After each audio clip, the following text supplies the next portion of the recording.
Assalamualaikum warahmatullahi wabarakatuh. Shalom, Om Swastiastu, Namo Buddhaya, salam kebajikan bagi kita semua. Perkenalkan, saya Rahil Sasya Putri Harahap, mahasiswa program Magister Kenotariatan Fakultas Hukum Universitas Indonesia.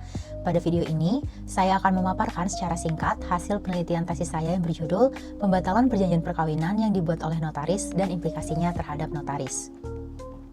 Dalam konteks hukum keluarga, perjanjian perkawinan memiliki peran yang sangat penting dalam mengatur hubungan hukum, khususnya terkait harta kekayaan antara suami dan istri.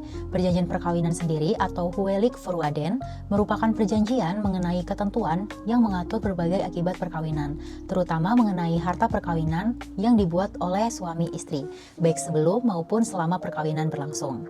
Perjanjian ini umumnya dibuat dalam bentuk akta notaris agar memiliki kekuatan pembuktian yang sempurna. Pengaturannya sendiri dapat ditemukan di dalam ketentuan pasal 139 Kitab Undang-Undang Hukum Perdata, pasal 29 Undang-Undang Perkawinan, serta mengalami pembaruan melalui putusan Mahkamah Konstitusi nomor 69/PUU XIII/2015. Namun, dalam praktik, tidak semua perjanjian perkawinan mencerminkan itikat baik para pihak ataupun memenuhi syarat sah perjanjian. Hal ini terlihat dari adanya beberapa perjanjian yang justru dibatalkan oleh pengadilan. Penelitian ini secara khusus mengkaji dua putusan Mahkamah Agung, yaitu putusan nomor 105 PKAG 2023 dan putusan nomor 1273 PKPDT 2023 yang menunjukkan adanya perbedaan pendekatan dalam menilai keabsahan perjanjian perkawinan serta implikasinya terhadap notaris. Penelitian ini menggunakan metode penelitian doktrinal dan pengumpulan data yang digunakan adalah melalui studi kepustakaan. Tipologi penelitian yang digunakan ditinjau dari sifatnya adalah eksplanatoris dan dianalisis menggunakan metode analisis kualitatif. Hasil penelitian menunjukkan bahwa pembatalan perjanjian perkawinan dalam kedua putusan tersebut dibangun melalui konstruksi hukum yang berbeda. Pada putusan Mahkamah Agung nomor 105 PKAG 2023, pembatalan perjanjian lebih ditekankan pada tidak terpenuhinya syarat subjektif sahnya perjanjian, yaitu tidak adanya persetujuan dari salah satu pihak. Dalam perkara ini, istri tidak pernah memberikan persetujuan terhadap perjanjian yang dibuat, sehingga perjanjian tersebut mengandung cacat kehendak, yakni dapat berupa penipuan atau dapat pula berupa penyalahgunaan keadaan. Namun demikian, penelitian ini menemukan bahwa pertimbangan hakim dalam putusan tersebut belum sepenuhnya sistematis, khususnya dalam mengaitkan norma hukum dengan fakta yang terjadi sebenarnya, serta dalam menentukan secara jelas apakah perjanjian tersebut batal demi hukum atau hanya dapat dibatalkan.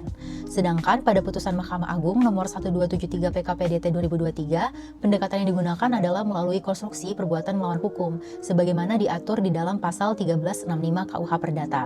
Dalam putusan ini, hakim secara sistematis menguraikan unsur-unsur perbuatan melawan hukum itu sendiri, yakni adanya perbuatan, kesalahan, kerugian, dan hubungan kausalitas. Selain itu, hakim juga menekankan pentingnya azas itikat baik, terutama dengan melihat adanya indikasi tindakan yang disengaja untuk menghilangkan hak salah satu pihak atas harta bersama.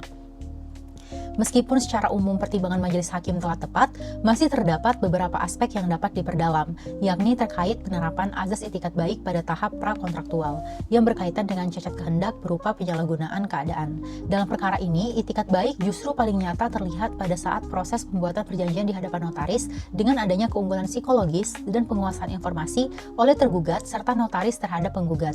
Lebih lanjut, hakim juga dapat mengaitkan perbuatan tergugat sebagai pelanggaran hak subjektif penggugat, dikarenakan harta bersama memiliki karakter sebagai milik bersama terikat, atau dikenal pula dengan gebendom, mede eigendom, sehingga pengalihan status harta bersama yang dilakukan tanpa persetujuan penggugat dapat dinilai sebagai pelanggaran hak subjektif dari penggugat.